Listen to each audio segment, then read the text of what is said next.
Hi there, Bill Hitchcock. Once again, we have got a power-packed program to get out to you, a little bit of diversity to you.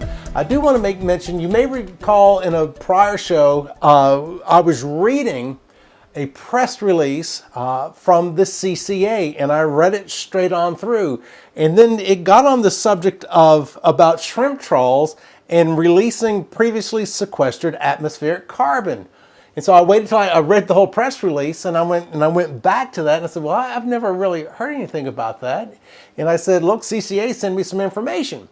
Well, a couple of days later, I went on and called the CCA. What's the gentleman's name? Matthew Wallen, the assistant director of the CCA. And I went, hey, where'd that come from? And it took him a very brief period of time, and he emailed me the documents that were referenced for this press release that Stuart Creighton, the CCA Fisheries Committee chairman, wrote about. And we're going to dive into that into great detail. By the way, before we continue on, I want to get out to you my email address. And I'm just going to stress this and stress this. The CCA is now taking advantage of it by sending me information. I want you to take advantage of it by sending me information, whether it's science, research, legislation, comments, whatever. Send that to me. Take a look at this brief video. Do you have real data about our marine and estuarine systems that could be useful for this program? Email your science, research, legislation, or articles to billhitchcock@mail.com. Email me. If you want a direct response, email me. If you want to get the information to me, email me. But with that said, I want to move over before we proceed forward with about the previously sequestered atmospheric carbon that shrimp trawls release. Before we get on with that, I wanted to go to the comments section about the North Carolina marine fisheries. Had a very interesting comment to which I want your comments on, and I need your information. It's one of the reasons why I got my email out early, billhitchcock@mail.com. It's not Gmail, it's mail.com. Viewer questions, comments, and concerns. Got a post at YouTube from Jeff McBain 3638. He said, FRA 25, disband the Marine Fisheries Commission as they are completely ineffective at managing the resource. The state should look at creating a Department of Fisheries and Wildlife, which would join WRC and DMF, allowing these divisions to solely manage the resources. Commercial interests should have never been part of the management strategy. And I'm like, So I replied on YouTube. I said, many thanks for your comments. Help me to understand how combining the two departments would improve what each does separately in the overall management of the state's resources. Also, could you detail as to why the commercial sector should have never been part of the management strategy? Well, Jeff responds to that. Jeff McBain 3638 responds to that. He says, case in point is the flounder debacle. I'm sure we're all pretty much aware of that. The Wildlife Resources Commission opened up 2 weekends in September to allow you to go up into their waters to go fish for flounder. Jeff McBain 3638 goes on and says, why should the comm sector, includes guides, tackle shop owners, etc., not be part of the management strategy? Two things. One, once you get up to that Hatteras crowd, they start putting the two together. Charter boat captains and commercial fishermen, they put those two together.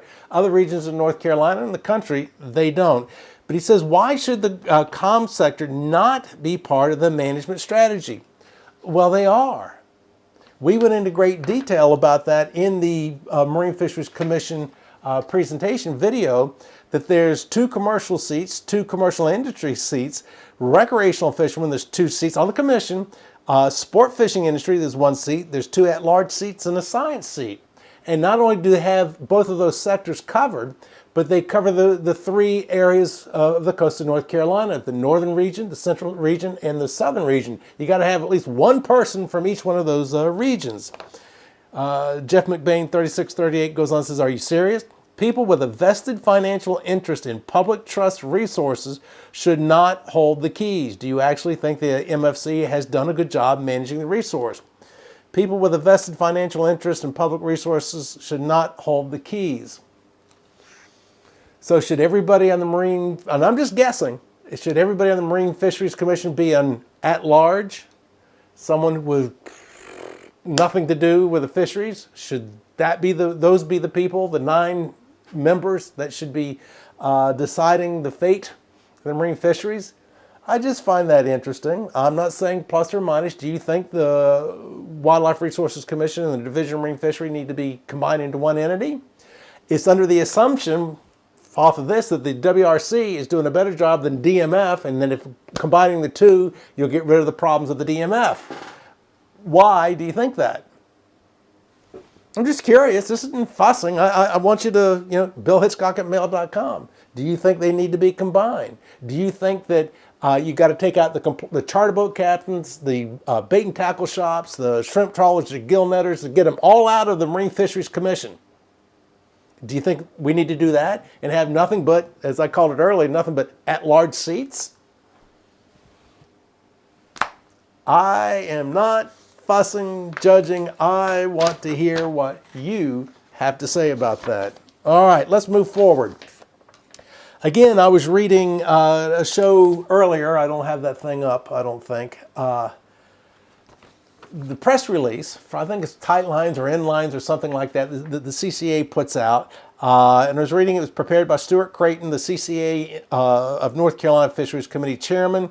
And part of the statement was, let's see, it is wasteful practice, and talking about shrimp trawls, by the way, that at minimum destroys key habitats, damages benthic, get it right, Hitchcock, ecosystems, annually wastes countless numbers of juvenile fish, resuspends sediments laden with heavy metals, and releases previously sequestered atmospheric carbon.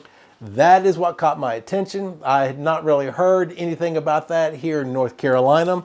I got up with Matthew Wallen, the assistant director of the CCA North Carolina. Fine young man. I called, he called back, he sent me stuff.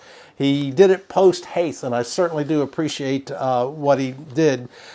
One of the articles that he sent me was carbon release by bottom trawling, too big to ignore. Now let's go over these things here. Don't need that anymore.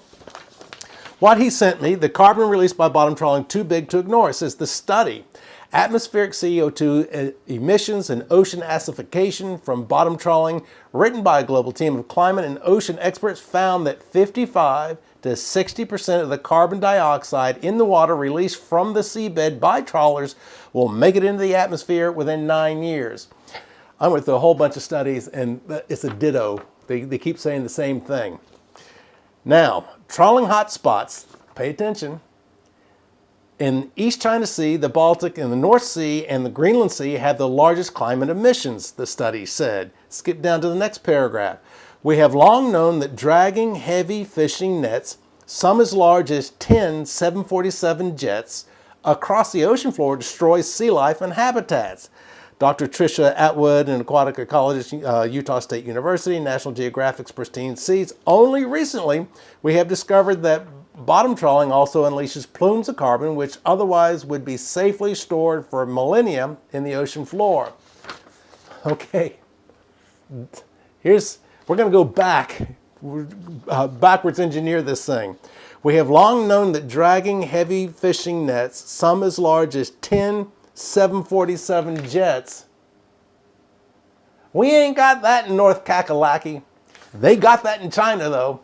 They got that in the Baltic Sea. And we're going to talk about China. They are the world's worst emitters of CO2 by far. But a 747 is 250 feet long. The wingspan is 220 feet across. So they're talking about bottom trawls, fishing nets that are 10 times that length. So they're either 2,500 feet long or 2,200 feet long. I should have looked that up. What is that, a fourth of a mile?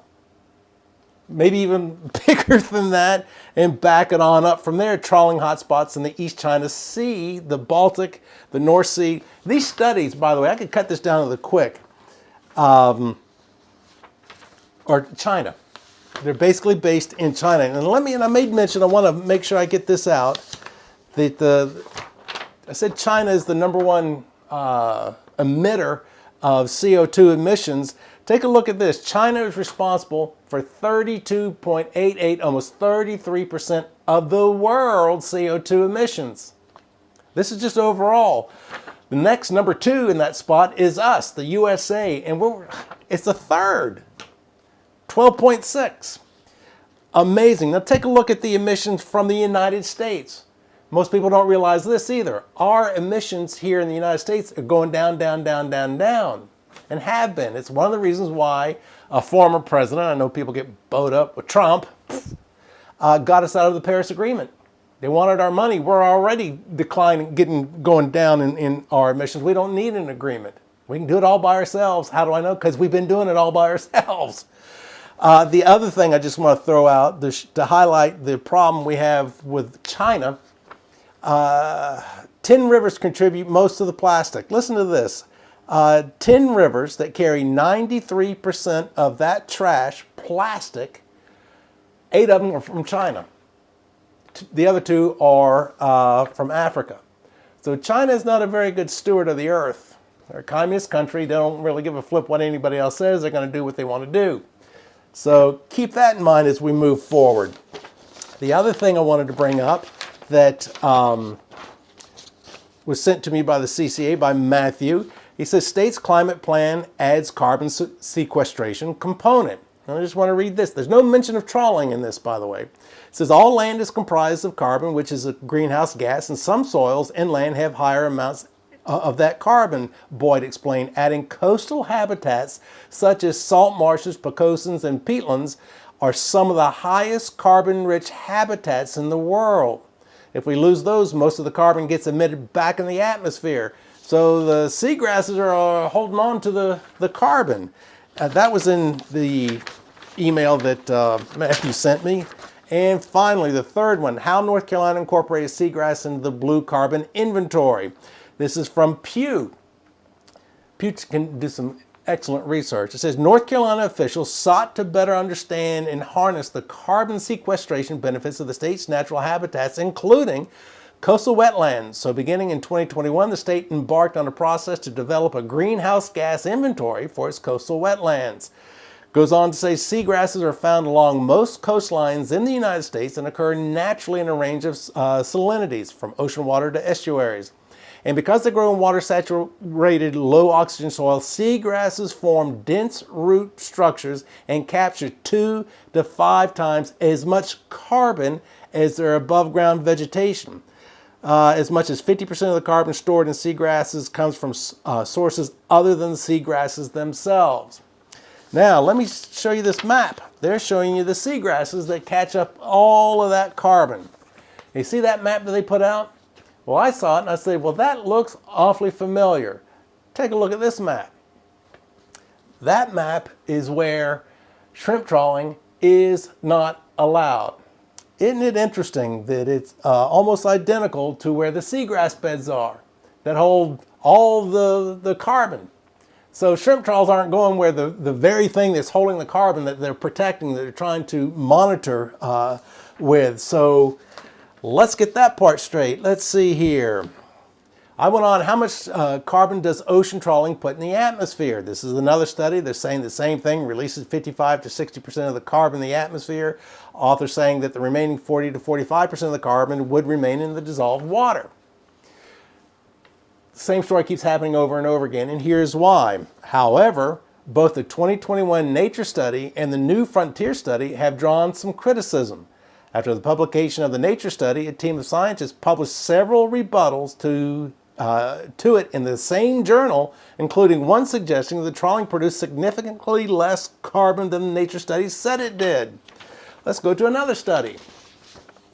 Lyle Center scientists cast doubt on magnitude of CO2 emissions from bottom trawling. However, the amount of carbon being released may not be as alarming as first thought, with doubts cast regarding the calculations printed in the original paper. And it goes on and on and on. So, a couple of things here. One, the studies that they have been doing have been in China primarily. They're talking about trawls on the bottom that are the size of 10 747s, 2,200 miles across, 500 miles, feet across. No, we don't have that in North Carolina. And where we have our carbon-rich seagrasses and all, can't trawl there. So this is really a nothing burger as far as I'm concerned in regards to North Carolina here. And one other thing, this is from an article from 2017. It says military shows concern over climate change. Camp Lejeune folks were concerned. Are we polluting? Do we have a problem here with going into the water?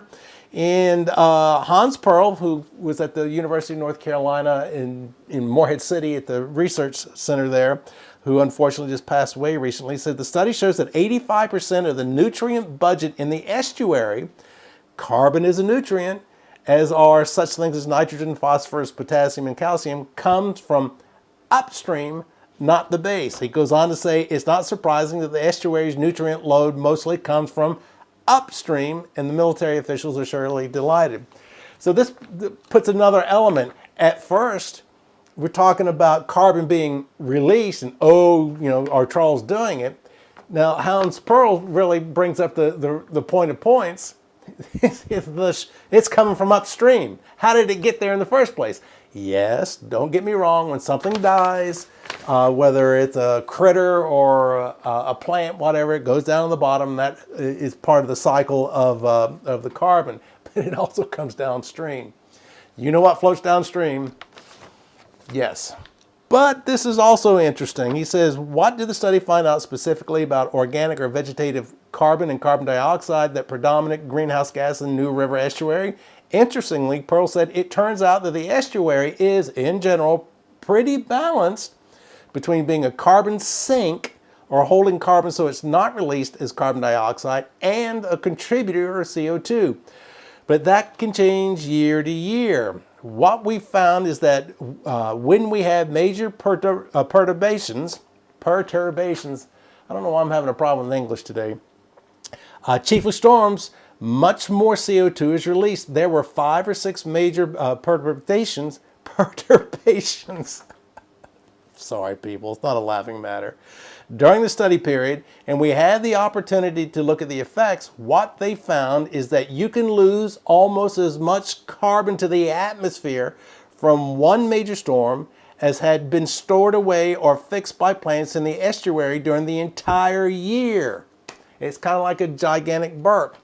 So I wouldn't worry about, if you're worried about carbon being emitted out of the sounds, estuaries, and things like that, I wouldn't worry about shrimp trawls, because where the carbon is richest, they can't go there. I'd be worried about hurricanes and storms that churn up the bottom. That really, one storm can release all the carbon that's been held for a year. So if there's a situation, there's that. There's so much more here. I tried to talk about this as fast as possible. I didn't want to bore your wheels off about it. But I appreciate Matt Wallen with the CCA for sending me the information. Obviously, I went on and researched stuff on my own. But in terms of shrimp trawls emitting carbon, bringing up the bottom, no. Not here in North Carolina, that's for sure. It's a nothing burger. But I will say this, that if you want to get a legislator's attention, or if you want to get a grant, you use little buzzwords like education. Put that in your bill. Put that in your grant proposal. That gets people's attention. And then nowadays, if you start talking about climate change and CO2, carbon footprint, those are magic little buzzwords. Put that in your little legislation. Put that in your little grant application, because that gets attention. That checks the little boxes and things like that. So let's just see how much we hear in the future about the carbon emission caused by shrimp trawls. I'm Bill Hitchcock. Love to hear from you. Email me, billhitchcock@mail.com, not Gmail, billhitchcock@mail.com. See ya. Do you have real data about our marine and estuarine systems that could be useful for this program? Email your science, research, legislation, or articles to billhitchcock@mail.com.